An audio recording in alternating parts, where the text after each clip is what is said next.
Henry's lucky day.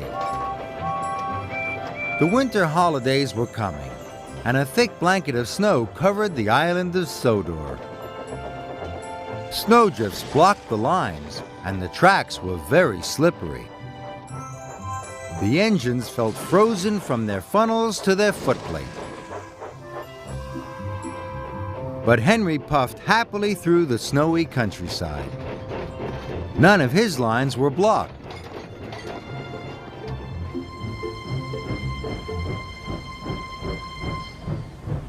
"You are the only engine to have made your deliveries on time today, Chuff Thomas. You must have lucky trucks." Henry saw that none of the other engines were back. "Maybe you're right. Maybe I do have lucky trucks," he puffed. That night, when the engines were all asleep, Henry thought how pleased he was to have lucky trucks. "Now I will always be on time," puffed Henry, "and that means I can be a really useful engine." But the next morning, when Henry went to the yard, his lucky trucks weren't there. "Oh no," chuffed Henry. "Where are my lucky trucks?" "Edward took them," puffed Thomas. "He needed to take coal to the villages." Then Sir Topham Hatt arrived at the yard. "Henry, I've got a very important special for you," said Sir Topham Hatt. "A delivery of presents has arrived at the airport. You must collect them and take them to the children in the villages." Henry puffed to the airport. But soon he was in trouble. Gordon's Hill was very icy. Every time Henry tried to puff up the hill, he slid back down again. "I need my lucky trucks back," Henry huffed. "I can't make my deliveries without them."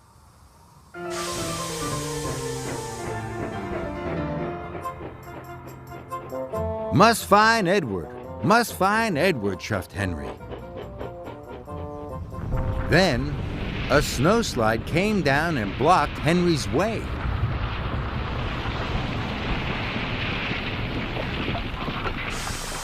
"Oh no," puffed Henry. "If I had my lucky trucks, this would never have happened."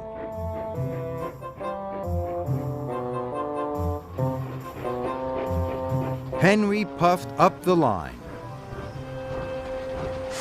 He saw pipes across the track. They were blocking his way.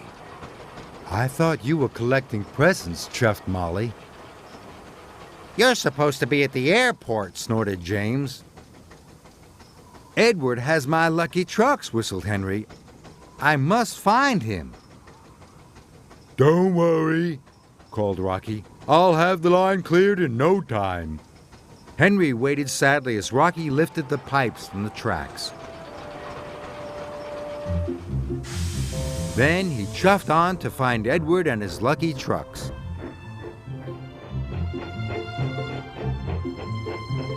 But every way that Henry chuffed, there were more delays. "Sorry," puffed Thomas. "It has taken me a long time to clear this line." "It's not your fault," Henry wheezed. "I need to find Edward and my lucky trucks."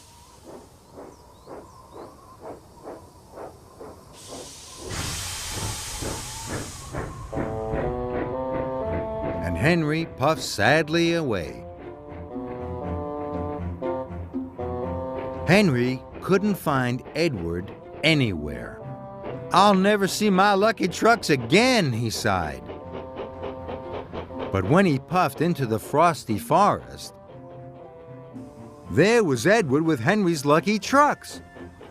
"I found you," Henry chuffed excitedly. But he puffed too quickly. His wheels slid on the icy tracks. And he biffed right into his lucky trucks. "Oh no, I've broken my lucky trucks," groaned Henry. Henry didn't know what to do. "I'm not going anywhere without my lucky trucks," huffed Henry. "But they're broken," chuffed Edward. And if you don't collect the presents soon, the children won't have anything to open in the morning. Henry thought about how sad the children would be. I have to get to the airport somehow, puffed Henry, even without my lucky trucks. So Henry chuffed away to the airport. The tracks were clear now, and the more Henry thought about the children, the less he thought about his lucky trucks.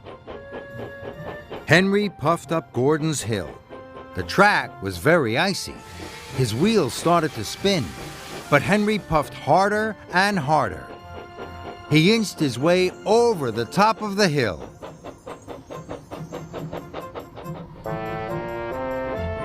Soon Henry arrived at the airport. He collected the presents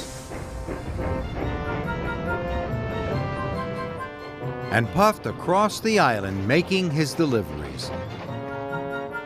Now Henry didn't think about his lucky trucks once.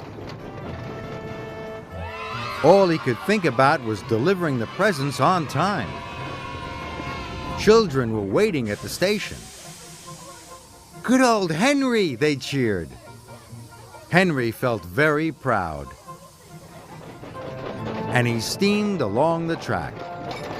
"Only one more delivery," puffed Henry. With or without his lucky trucks, Henry knew he mustn't let the children down.